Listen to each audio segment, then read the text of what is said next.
everybody. Oh, it's good to see your beautiful faces. All right. So I want to start by acknowledging the land that I'm on. I'm in Boulder, Colorado, which is the traditional lands of Apache, Arapaho, and Ute. And thanks to Concha's reminder from the talk back at the end of Kendall's presentation, to acknowledge my teachers as well. That she's right, it's a very important aspect of remembering from who we've learned and come from. And first I want to acknowledge my mom. It's interesting because my mom was very intuitive, and she was like a folk healer. You know, she was always mixing up things and stuff to, help us heal. And but at that time, when I was growing up, most folks kind of did that. At least their grandmothers did. Folk healing is something that people have known and used for a long time.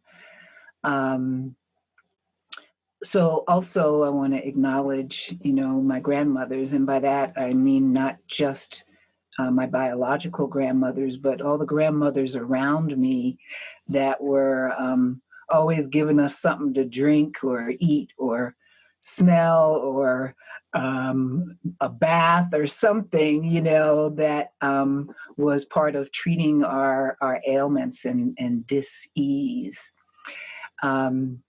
But also specifically, one of my major healers was Rosalind Bruyere, amazing spiritual healer, and that's where I learned specifically laying on of hands. I studied with her for quite some time. And also Eli Haim, who is, he's an ancestor now, but he's from Burkina Faso in Africa, and a real incredible medicine person who has mentored many, many of us. Also Phil Lane, Dakota Sioux and Chickasaw, and Abraham, which is who I've been following for the last many years. I've had once when I was having a session with my spiritual advisor, I asked her, how come, I just like bounce around to all these different things. Like I'm not one of those people that settles into tradition and just milks it and grows it in that sense. But I like tasting, I like tasting and like kind of like a banquet, life is a banquet. And she told me, she said, some people come to build bridges, but you came to jump them. So, that helped me a lot because I kept thinking maybe I wasn't doing things right because it didn't look like everybody else, I thought, how people were doing things. Some of these people I learned from, had been learning from their teachers, and carrying on these different traditions. And I'm so grateful that they did, but I didn't have that inclination. That wasn't my inspiration. I like gathering the kind of from the multitude, like I said, like a banquet around me. And I think my life has exampled that. But it took me coming to that place of asking that question, that where I had confusion in myself before I was ready to hear an answer that help guide me from that point forward, that I'm okay just the way I am, because that is the way I am, and there's purpose and mission in that. But it sometimes it still takes a lot to trust that I am enough just as I am, and that looking or acting or being different from those around me or from the expectations is okay. Not only okay, if it feels right in me and for me, then it is for me. And it's through that that I'll be able to show up in the best way, the strongest way, the most sincere way, and be able to share from that place. So that's an ongoing thing. And I think it's particularly an issue for women as well, because, we have all these layers, all the oppression layers and stuff. And as women, especially, we're told often to behave. And that means aligning with the status quo or the expectations of those around us. So, so now I'm a kick-ass woman, and I trust myself a lot more than I used to. Some of that just is enhanced by aging, because after a while you just don't give a damn, and so that's been helpful. If you're young, it takes a little bit sometimes stepping into that, but trust is at the key of that, and learning yourself is the key to being able to trust yourself. So we're going to just do like a few basic essentials, because without these, it's pretty hard to exist just in life as a physical being. So if you don't already have, let's have some water, something to drink, fluid. Yeah. So not only do you have permission, but remembering this. I found this glass at the thrift shop. It says, "Feel better with every sip." So that's I was like, oh yeah, I need that, because I don't always remember to drink water. Doesn't taste nearly as good as juice. So like, I'll avoid that, but it is the essence of supporting life. So it's one of those key essential things. So drink water, and drink often, and keep sipping while we're visiting here. The other thing is breath. So without it, you ain't here, right? I think that's something everybody can agree on. That's how important it is. But yet, when I would do healing sessions with people, one of the first things I had to get them to do was breathe. And if you'll notice, in most customs across the globe of body work, whether it's, yoga or going into a healing of some sort, that's often one of the first things. It's like, okay, let's take some breaths. The kind of existence that we live these days can be very stressful. And one of the responses we do to that is kind of hold our breath, or we breathe very shallow. It's not that we're not breathing, of course we're breathing, but the capacity of our breath is so limited generally in our day-to-day. So that's also great healing components, because that's our life force moving through us. That's the divine, expressing through us, is through our breath.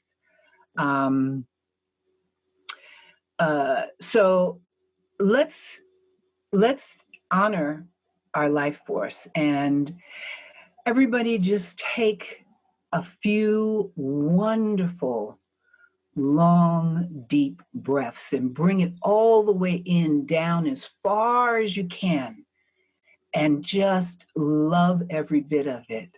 And then release it slowly and evenly. And do that like about 3 times. So just do it on your own.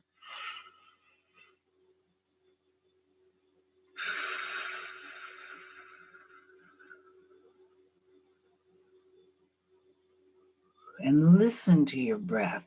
Hear it.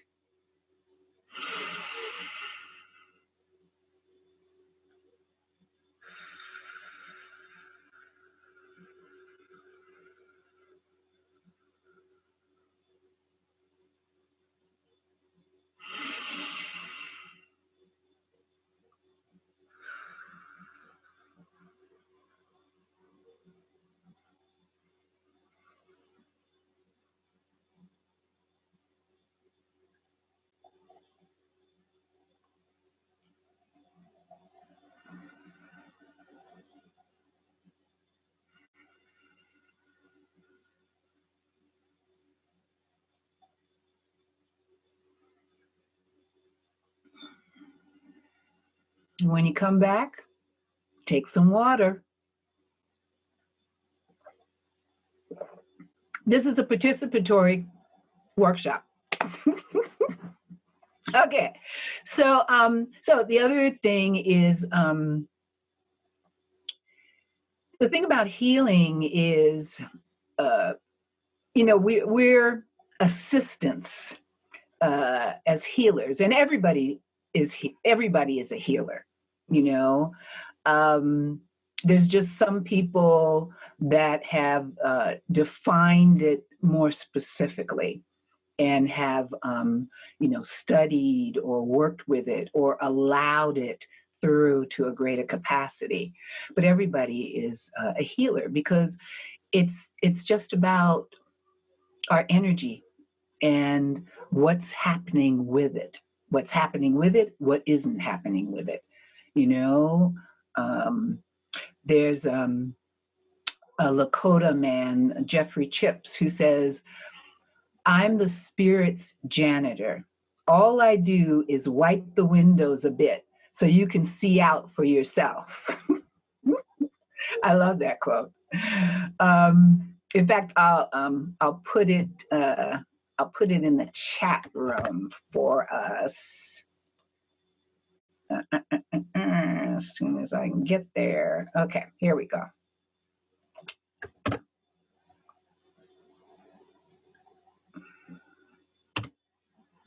Oops, that's not it. Wait a minute. Let me get it here. Oh, okay, here we go. Bear with me. Okay. No? Did that? Oh, there we are. Okay. No. All right. Never mind. I won't bother with the chat because I'm not doing too good with it. Okay. So, but what I want to do next is just, we're all online so much now with the Zoom or just our computers.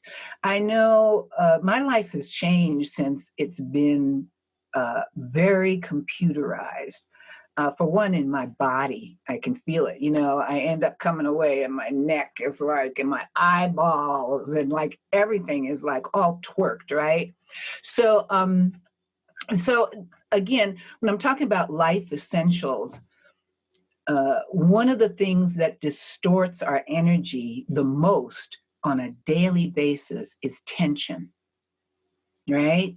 And so that's what's sitting at the computer staring at one place. Our eyes were created to move around, to be able to look out and close and side and up and down. That's our natural way of being. But living in our urban environments, we're much farther from that. And so the computer is probably the farthest of all. So I just want to give us an opportunity to do just a few like computer exercises. Okay. So one of them is the shoulder shrug. So all that is just pull your shoulders all the way up, like up, up, up, up, up, up, up, till they feel really, really tight. Yeah, hold it, hold it, hold it, and drop them. Take a breath. And let's do it again. All the way up, up, up, up, like really high, really high. Try and reach your ears. Try it like way up, way up, way up, way up. So you feel all that tension in your shoulders and your upper arms and your neck. Yeah. And then drop them. Take a breath. Like a let out breath. Yeah, that's it. You got it, Amelia. Yeah, all right. Okay, one more time with the shoulder shrug. All right, all the way up, up, up, up, up. Tight, really pull it up, pull it up, pull it up, and drop it. Okay, can you feel that? Can you feel some opening there? Okay, another one is, and you know, by the way, I learned in my healing work that the shoulders in body symbology represents, one of the things that represents is the shoulders. I should do this, I should do that, I should be this, I should be that. The shoulders. So when you're in those places, you know, when your mind is moving in those directions, you can also do some of these. It's not just because you're sitting at the computer. Driving, all those things tend to do the same thing. Okay, the other is the shoulder blade crunch. So just put your hands on your head in whatever spot is comfortable for you, and then push your shoulder blades together in the back, like just push them together. And you can feel that tension. You might even feel some soreness, and then release it. And then again, push, and your chest will go forward, which is good because it's expanding your chest and your capacity to breathe. But keep crunching those shoulder blades. And it's a practice. Sometimes you even have to find the muscles, like where are those muscles that crunch my shoulder blades? And then release. Take a breath. And one more. Crunch, crunch, crunch. And release. Shake it out, shake it out, shake it out. Okay, another is a overhead stretch. So just lay your arm across the top of your head, nice and comfy. And then put the other hand behind your back and just lean over to the side to as far as you can and still be stable. And feel that stretch that you're going to get all along here. And then come back up.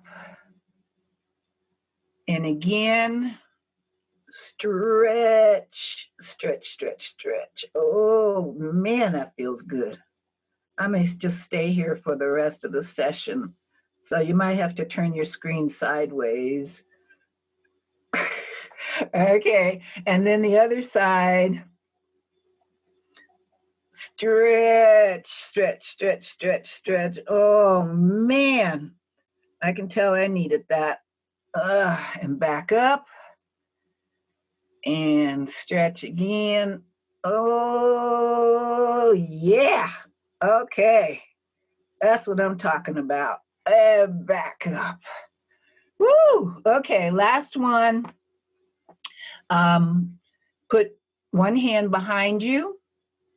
The other hand on your thigh, on the outside of your thigh. And then just twist your body as far as you can, twist it all the way and look back as well. And come back. And again, and when you do it for all of these, for most of these, it's about that crunch. So you want to go as far as you can to get it to crunch, because that's what's breaking up that tension that has accumulated there. Okay, one more time, turn, twist, and back. And then reverse it, the other arm behind your back, the other arm across the outside of your thigh, and turn.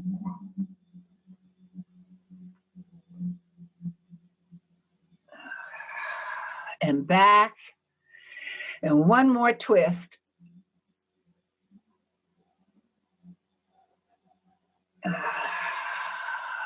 And back.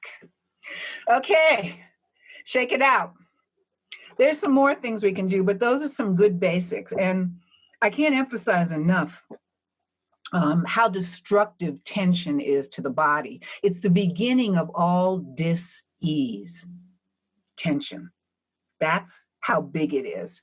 So these help you to reduce that along the way, so bigger things don't accumulate.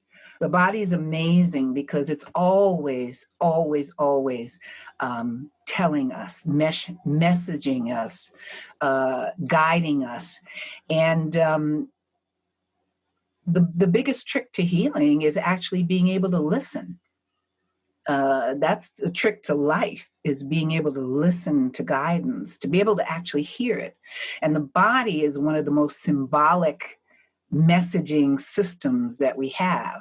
And it will always try and tell us a direction, try and alert us. Pain is one of those pretty standard alerts. And by that time, it's been going on for some time. So this is a reminder to catch the tension, release the tension as you go. So what are, okay, so I'm going to skip to the next piece here. What are some of the foods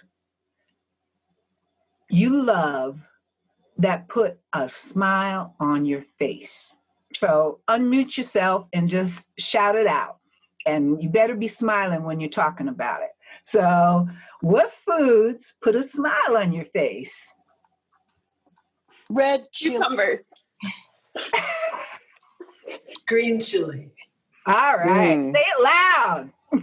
Cookies. Mango. Cookies. Yeah.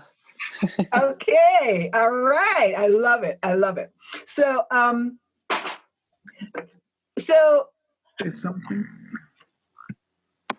I'm gonna add another food to that banquet. And some of you have heard this piece. I'm going to share a poem. Some of you have heard this piece before. So just listen up again and see maybe if you hear something you didn't hear before. And this one is called Soul Feast, an offering of peace. This is an offering of peace today. I relinquish my to-do list, my shoulds, and my ought-tos. I've succumbed to sinking into a great pool of ambrosia that has made its way into every single cell in this body. There is nourishment, but there's more. It's also delicious. It is as though my whole body, my whole being can taste this gourmet delicacy. It answers a plea for the delectable cuisine of spirit. And the soul contenting, satisfying burp of, this is good. When I come to this place and settle into this calm, I wonder how I could ever have had doubts about anything. Of course, everything is fine. Of course, everything is taken care of. Of course, there is a great love that permeates all things. Of course, there is nothing to fear or regret. Of course, I am blessed and loved and cared for. Of course, the guidance will come for each next thing, and it will be inspired, not forced or pushed or indecently exposed through shame or fear. It will come as a feather, drifting on the gentlest breeze, encircling me that I may catch a whiff of its presence, and then see what is brought to me on the wind: a present, a gift, a blessing, an offering, a promise of peace and joy, a balm, a healing, an answer, a truth, an understanding, a humbling, an acceptance, an allowing, a receiving. A space in my day gives all of this to me. It fills me up and empties me out. I can sit in the silence and take it in like nectar as it quenches my unbelievable thirsting to just be. I'm coming to trust that it is productive, even though it looks nothing like accomplishing goals and missions as so admired in our society. Perhaps it is the very goal all those other goals were aimed at: to feel fulfilled and satisfied, pleased with myself and my world, and enjoying the faith of positive outcomes right now being nurtured from this calm and peaceful space. Perhaps this feeling is what all the hoopla is about.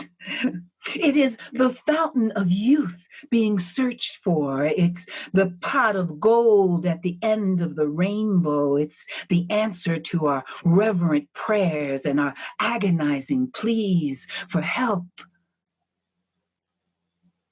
Just being is greatly underestimated. We in this society have forgotten the how of it. But it's right here inside of us, calling, always calling, trying to get our attention. In giving it no value, everything else is more important. Everything else is more important than the very calling of our souls.